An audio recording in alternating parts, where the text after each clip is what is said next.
வணக்கம் தமிழா, welcome back to my channel. இன்றைக்கி வந்து நம்ம எதை பற்றி பார்க்க போகிறோம்னா ஆட்டோமேட்டிக் சேஞ்ச் ஓவர் சுவிட்ச். ஆட்டோமேட்டிக் சேஞ்ச் ஓவர் சுவிட்ச் ஏடிஎஸ்ன்னு சொல்லுவாங்க. இந்த ஏடிஎஸ் எங்கெங்கெல்லாம் யூஸ் பண்ணலாம், எப்படி யூஸ் பண்ணலாம், இதோட பெனிஃபிட்ஸ் என்ன, இதோட ப்ரைஸ் எவ்வளோ வரும், இதில் என்ன ப்ராப்ளம்லாம் வரும், சில டைம்ஸ் ப்ராப்ளம்ஸ் கூட வரும், எல்லாத்தையுமே இந்த வீடியோவில் பார்க்கலாம். எங்கெல்லாம் ஃபஸ்ட்டு யூஸ் பண்ணலான்னு பார்க்கலாம். EB line to generator line, ரெண்டு லைனும் இருக்குது. அவுட்புட்டில் நம்ம வீட்டுக்கோ இல்லை கடைக்கோ தரணும் அப்படின்னா அங்கே யூஸ் பண்ணலாம் இந்த சேஞ்ச் ஓவர் சுவிட்சை. அதுக்கப்புறம் இபி லைன் டு இன்வெர்ட்டர், இல்லை இன்வெர்ட்டர் அண்ட் ஜென்ரேட்டர். இப்படி நம்மக்கிட்ட ஒரு ரெண்டு லைன் இருக்குது, வேரியான இபி லைன் இப்போ ஜென்ரேட்டர் அது மாதிரி வேரியபிளான ரெண்டு லைன் இருக்குது அப்படின்னு சொன்னால் எக்ஸ்டர்னல் பவர் சோர்ஸ் இருக்குது, அதை நம்ம கனெக்ட் பண்ணணும், அதுவும் ஆட்டோமேட்டிக்காக கனெக்ட் பண்ணணும். அப்படின்றப்போ இந்த ஆட்டோமேட்டிக் சுவிட்சை நம்ம யூஸ் பண்ணலாம். இதில் ஜென்செட் யூஸ் பண்ணுறீங்கன்னா ஜென்செட்டும் ஆட்டோமேட்டிக்காக இருக்கணும். அதுவும் 3 செகண்டில் ஆன் ஆச்சு, பவர் கட் ஆகி 3 செகண்டில் ஆன் ஆகுதுனா தான் நம்மளோட இந்த அவுட்புட்டில் இருக்கிறதும் சரி இந்த ஏடிஎஸ் சுவிட்சும் கரெக்டாக ஆன் ஆகும். இது வந்து 0 to 3 செகண்ட்லேயே டப்புன்னு சேஞ்ச் ஆகிடும். ஸோ அப்போ அந்த ஜென்ரேட்டரும் அதுக்கேற்ற மாதிரி நம்ம அங்கே பவர் ஆன் ஆனால் தான் இங்கே வந்து ஆட்டோமேட்டிக்காக நடக்கும். அப்படி இல்லை அது மேனுவல்னால் நீங்கள் இது யூஸ் பண்ணுறது வேஸ்ட்டு. இதோட பெனிஃபிட்ஸ் என்ன அப்படின்னு பார்த்தீங்கன்னா, பெனிஃபிட்ஸ்னால் ஒன்றும் சொல்கிறதுக்கு இல்லை. என்ன ரெண்டு லைன் இருக்குது நம்மகிட்ட, ஒரு இபி லைன் இருக்குது, ஒரு இன்வெர்ட்டர் லைன் இருக்குது, இல்லை ஜென்செட் வச்சுங்க. அதிகமாக ஜென்செட்டுக்கு தான் நம்ம வந்து இந்த சேஞ்ச் ஓவர் சுவிட்ச் யூஸ் பண்ணுவோம். இன்வெர்ட்டருக்கு ரேரு. இன்வெர்ட்டரில் கொடுக்கலாம், அது ஒரு ப்ராப்ளம் இருக்குது. அதை நான் லாஸ்ட்டாக உங்களுக்கு என்ன ப்ராப்ளம் சொல்கிறேன், வீடியோ லாஸ்ட் வரைக்கும் ஸ்கிப் பண்ணாமல் பாருங்கள். இப்போ என்ன பெனிஃபிட்டு, இபி லைன் இப்போது ரன் ஆகிட்டுருக்கு சர்க்யூட்டில், இபி லைன் போயிட்டுருக்கு இல்லை நம்ம வீட்டுக்குள்ளேன்னு வச்சுங்க. இபி பவர் கட் ஆனதும் உடனே ஜென்செட் ஆன் ஆகிடும். ஜென்செட் ஆன் ஆனதும் நம்ம ட்ரான்ஸ்ஃபர் சுவிட்ச் வந்து இந்த ஏடிஎஸ் வந்து ஆட்டோமேட்டிக்காக சேஞ்ச் பண்ணுறோம். இந்த நம்ம இபி லைன், அதாவது செகண்டரி பவர் சோர்ஸ் இருக்கும் பார்த்தீங்கன்னா நம்மகிட்ட எக்ஸ்டர்னல் சோர்ஸு, அதை ஆன் பண்ணி நம்ம அங்கேருந்து பவர் வந்து எடுத்துக்கலாம். இது நம்ம போயிட்டு மேனுவலாக ஆன் பண்ணணும் அப்படின்னு அவசியம் கிடையாது. ஜஸ்ட் அதுவே பவர் கட் ஆனதும் நம்மளோட லைனை மாற்றி விட்டுரும். இதுக்கு தான் இந்த ஏடிஎஸ் ஆட்டோமேட்டிக் சேஞ்ச் ஓவர் சுவிட்ச் யூஸ் பண்ணுறோம். ட்ரான்ஸ்ஃபர் சுவிட்ச்னு சொல்லுவாங்க. பவர் கட் ஆனதும் இன்வெர்ட்டரோ இல்லை ஜென்ரேட்டரோ நம்ம கொடுத்துருக்கிறோட செகண்டரி லைன் நமக்கு கிடச்சிரும். இன்னொரு ஆட்டோமேட்டிக் சேஞ்ச் ஓவர், அதாவது நம்ம டிவியில் சேஞ்ச் பண்ணுற சுவிட்ச் இருக்குது பார்த்தீங்களா, அந்த சேஞ்ச் ஓவர் சுவிட்சு வந்து அதுலேயும் ஆட்டோமேட்டிக் இருக்குது. அது வந்து ஒன்லி ஃபேஸை மட்டும்தான் சேஞ்ச் பண்ணும். இந்த ஒரு ஃபேஸ் கட் ஆச்சுன்னா இன்னொரு ஃபேஸை வந்து நம்ம கனெக்ட் பண்ணி 3 ஃபேஸையும் நம்ம வீட்டுக்குள்ளே யூஸ் பண்ண முடியும். ஆட்டோமேட்டிக்காக அது அந்த வேலையை செய்யும். அது வேறு, நம்ம அதை பற்றி பேசலை. இப்போ பேசுகிறது வந்து ஃபஸ்ட்லாம் மேனுவலில் இருக்கும், பெருசாக ஒரு பாக்ஸ்லாம் வைப்பாங்க இந்த ஜென்ரேட்டருக்கும் இபி லைனுக்கும் சேஞ்ச் பண்ணுறதுக்கு. அது இப்போ 4 அந்த சைஸ்க்கே வந்துடுச்சு, நம்ம டிவிலேயே கூட வச்சுக்கலாம். அவ்வளோ அந்த மாதிரி அட்வான்ஸ் ஆகிடுச்சு. ஸோ நம்ம அதை பற்றி தான் பேசிகிட்டு இருக்கோம். நான் அதோட 2 இமேஜும் உங்களுக்கு நீங்கள் சைடில் போடுறேன் பாருங்கள்.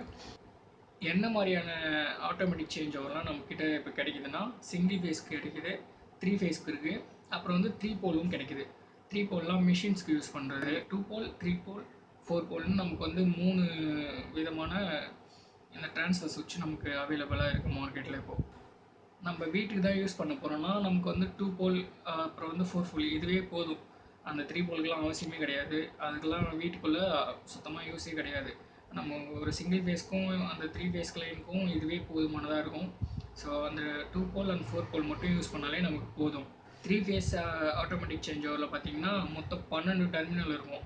4 வந்து அவுட்புட்டு, மீதி 4 2 இருக்கும் ஸ்டெப் பை ஸ்டெப்பாக. அது ரெண்டுமே 4 பிரிச்சுக்கணும். ஒன்று வந்து லைன் 1 இன்புட், அதாவது இபி லைனோ இல்லை ஏதோ ஒன்று, இந்த பக்கம் லைன் 2 வந்து ஜென்ரேட்டரில் ஏதோ ஒன்று. அந்த மாதிரி அதுக்கு ஒரு 4 டெர்மினல், இதுக்கு ஒரு 4 டெர்மினல் 3 ஃபேஸ்க்கு சொல்கிறேன். மேலே வந்து ஒரு 4 டெர்மினல் வந்து அவுட்புட் இருக்கும். ஸோ நம்ம அது ஒயரிங் டயக்ராம் வந்து நான் உங்களுக்கு இப்போ நெக்ஸ்ட்டு போடுறேன், அதை பாருங்கள் எப்படி பண்ணணும் அப்படி சொல்லிட்டு. அதையே நான் எக்ஸ்பிளைன் பண்ணுறேன், எப்படி என்னென்ன ஒயர் எப்படி கொடுக்கணும்னு சொல்லிவிட்டு. இப்போ நான் உங்களுக்கு சிம்பிளாக ட்ராயிங் எக்ஸ்பிளைன் பண்ணிடுறேன். நம்ம மீட்டர்லேருந்து சேஞ்ச் ஓவர் சுவிட்சுக்கு ஒரு 4 லீட் எடுத்துகிட்டு வரும் 3 ஃபேஸ்னால். அதேமாதிரி ஜென்ரேட்டர்லேருந்தும் ஒரு 4 லீட் எடுத்துகிட்டு வரோம். இங்கே வந்து இந்த நியூட்ரலை வந்து பேரல் பண்ணக்கூடாது, ரெண்டுமே தனித்தனியாக தான் வரணும். தனித்தனியாக ஆட்டோமேட்டிக் சேஞ்ச் ஓவர் சுவிட்சில் நம்ம தனித்தனியாக 4 லீடு அதில் கொடுத்துருப்பாங்க. லைன் 1 லைன் 2 அந்த மாதிரி பார்த்து கொடுத்துருங்க கரெக்டாக. முடிச்சதுக்கப்புறமா அவுட்புட்டில் 4 லீடு தான் இருக்கும். இதில் 8 லீடு மாதிரி காட்டியிருக்காங்க. அவுட்புட் 4 லீடு தான் இருக்கும். ஸோ அந்த 4 லீடு எடுத்து MCBயோ இல்லை RCBயோ போட்டுட்டு அதுக்கப்புறமா MCB போட்டு நம்ம சர்க்யூட்டுக்கு அதுலேருந்து பவர் எடுத்து கொடுத்தோன்னா ஒரு சேஃபான லைனாக இருக்கும். ஸோ இவ்வளோ தான் ஒயரிங் டயக்ராம். சிங்கிள் ஃபேஸ்க்கும் சேம் அதில் வந்து மொத்தம் 12 இருக்குங்களா, இதில் வந்து 6 டெர்மினல் இருக்கும். 2 output, 2 line 1 input, 2 line 2 input. So அதுவும் சேம் ஜென்ரேட்டரோ இல்லை இன்வெர்ட்டரோ உங்களுக்கு 2 லைனை கொடுத்துட்டோன்னா மேலே அவுட்புட் கொடுத்துக்கலாம். சேம் கனெக்ஷன் தான். வயரிங்கும் அதே தான், எந்த மாற்றமும் கிடையாது. 2 ஃபேஸை மட்டும் கட் பண்ணிடணும். வயரிங்கில் வந்து நம்ம முக்கியமாக பார்க்க வேண்டியது என்னென்னா, இப்போ இபி லைனும் ஜென்ரேட்டர் லைனும் நம்ம சேர்க்கவே கூடாது. சேர்த்தோம்னா ப்ராப்ளம் வந்துடும். ஸோ ஒயரிங் வந்து ப்ராப்பராக கரெக்டாக பண்ணிவிடுங்க. சேஞ்ச் ஓவர் சுவிட்ச் நம்ம போடுறோம், இருந்தாலும் ரெண்டுத்துக்கும் இன்புட்டுக்கு ஒரு ஆர்சிசிபியோ இல்லை ஏதோ ஒன்று யூஸ் பண்ணிவிட்டு அதுக்கப்புறமா சேஞ்ச் ஓவருக்கு எடுத்துகிட்டு வந்தோம்னா, இன்கேஸ் ஏதாவது 2 சைடில் ப்ராப்ளம் ஆகுதுன்னா நமக்கு ஏதாவது ஆர்சிசிபி ட்ரிப் ஆகிறதுக்கு வாய்ப்பு இருக்குது. ஸோ அந்த மாதிரி ஒரு கரெக்டாக பண்ணிக்கோங்க. இப்போ வரைக்கும் நம்ம டயக்ராமில் இருக்க எல்லா ஒயரிங் கனெக்ஷனும் பார்த்து முடிச்சிட்டோம். ஸோ இவ்வளோ தான் ஒயரிங் கனெக்ஷன். நெக்ஸ்ட் வந்து நம்ம என்ன பார்க்க போகிறோம்னா, இன்வெர்ட்டர் கொடுத்தா என்ன ப்ராப்ளம் வரும் அப்படின்னு பார்ப்போம். இன்வெர்ட்டர் லைன் நீங்கள் செகண்டரி சோர்ஸாக கொடுக்குறீங்க இந்த சேஞ்ச் ஓவரில் அப்படின்னா, நமக்கு வந்து வீடு ஃபுல்லாகவே தான் அந்த அவுட்புட் போகும். நம்ம எதுக்குமே கண்ட்ரோல் பண்ண முடியாது, டைரெக்டாக எடுத்துகிட்டு போகிற மாதிரி இருக்கும். ஸோ நீங்கள் ஏன்னா அது 4 ஃபோல்க்கு பதிலாக தான் நம்ம கொடுக்க போகிறோம் இந்த சேஞ்ச் ஓவர் சுவிட்சை. அப்படி கொடுத்துட்டிங்கன்னா வீடு டோட்டலாக இருக்க ஃப்ரிட்ஜு, வாஷிங் மிஷின் எல்லாத்துக்குமே அந்த பவர் கீசர் முதற்கொண்டு போக ஆரம்பிச்சிடும். டைமிங் சுத்தமாக வராது.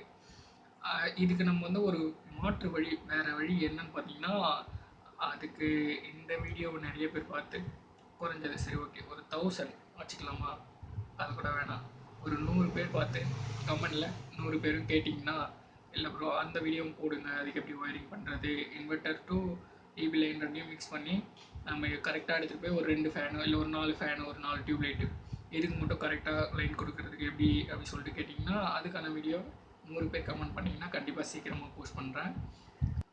ஃபைனலாக நம்ம வீடியோட எண்டுக்கு வந்துட்டோம். இந்த வீடியோ உங்களுக்கு பிடிச்சிருந்தா கீழே லைக் பட்டன் இருக்குது, கிளிக் பண்ணி ஒரு லைக் பண்ணிட்டு சப்ஸ்கிரைப் பண்ணி வச்சுக்கோங்க.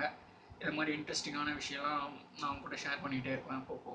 இந்த ஆட்டோமேட்டிக் சேஞ்ச் ஓவர் சுவிட்சோட ப்ரைஸ் பார்த்தீங்கன்னா 1500 ஆரம்பித்து நமக்கு 1 lakh வரைக்குமே மார்க்கெட்டில் அவைலபிள். நீங்கள் வாங்குகிற ப்ராண்டை பொறுத்து அது வந்து வேரி ஆகும். நீங்கள் என்ன மாடல் செலக்ட் பண்ணுறீங்க, என்ன மாதிரி ப்ராண்ட் செலக்ட் பண்ணுறீங்களோ, நமக்கு நார்மலாக ஒரு 1500 ரூபாய்க்கே ஒரு சிங்கிள் பேஸ் சேஞ்ச் ஓவர் வாங்கிடலாம்.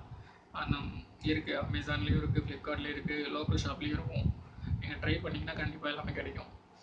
அவ்வளோதான் இந்த வீடியோ. நீங்கள் பார்த்துட்டு பிளாக் ஸ்கோப் இன் தமிழ். நான் உங்கள் ஆர்ச்சி.